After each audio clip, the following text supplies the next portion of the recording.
With snowshoes acquired from the rental shop and looking very cool in my outfit, as you can see here, I was ready to begin. It wasn't long before I ran into my first obstacle, figuring out where the snowshoe trails actually started. Here, I was more or less just walking in circles. By the time I had found the snowshoe trails, I'd already wasted about an hour of precious time. Once I got started walking through the forest though, I realised it was actually pretty cool. However, I ran into my next problem pretty quickly. The cold weather was draining my phone battery and I needed my phone to film and track distance. Looking at the time, I also realised I was going to really have to pick up the pace if I wanted to get to 30 kilometres. I also soon realised I was getting pretty hungry and had brought no food. I think I wildly underestimated how long it would take me to hit 30 kilometres in snowshoes. I was finding it pretty awkward to run without stepping on my own feet. So after just over 9.5 kilometres, I called it quits for the day and decided I would try again in a few days' time. For my next attempt, I was much better prepared. I began a lot earlier to give myself as much time as possible. I also knew where to go so I didn't waste any time getting started. So I was off, feeling as though I could actually get it done this time around.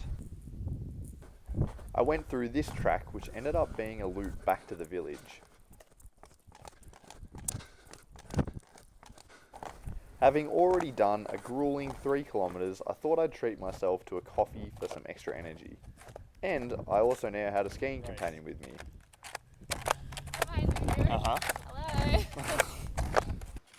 Who, unfortunately, I was way too slow to keep up with, so I was back by myself again pretty quickly.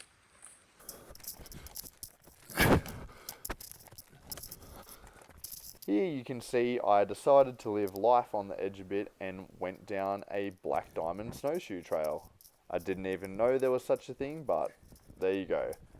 As you can see, I was also starting to get a little bit better at running with the snowshoes on, which definitely helped me cover more distance. Here you can see I had to also remove my shoe to get a rock that was annoying me out. And at this point it started snowing, so I had to put on a jacket. But despite all these little inconveniences, all was well because I had just hit 15 kilometres, halfway there. From this point on though, things were actually getting a little bit more challenging.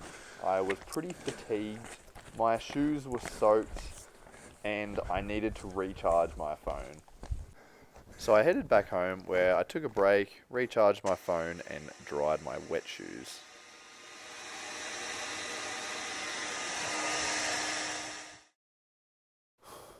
By the time I headed back out again, as you can see, it was dark. So with the aid of a head torch, I continued the journey. I started out on the bridle path, which had a bit of space, but once I was in the middle of the trees, I'm not gonna lie, it was pretty eerie. Also, by this time, the novelty and excitement of what I was trying to do had well and truly worn off. All I wanted to do was get to 30 kilometres as quickly as possible so I could put my feet up and have a pub feed.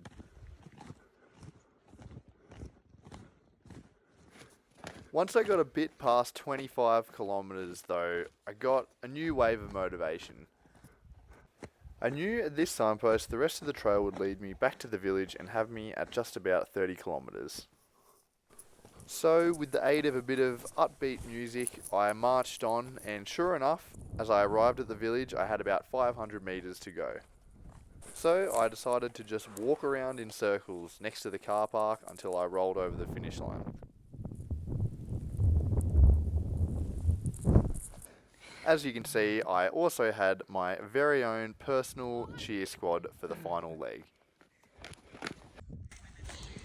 At this point though, I thought it'd be worth mentioning why I decided to trudge around for 30 kilometres in snowshoes in the first place. For 4 years in a row, my brothers and I participated in the Mount Stromlo 30 kilometre trail run. However, I missed the last one as I was away in Canada. So I promised my brothers I would do my own 30 kilometers over here in Canada. And then I thought, why not do it in snowshoes? So there you go. Now I've gotten you all teary with the emotional backstory. Let's get back to the finish line. Finally, with a total moving time of 6 hours and 16 minutes, I'd done it. 30 kilometers in snowshoes. Finish.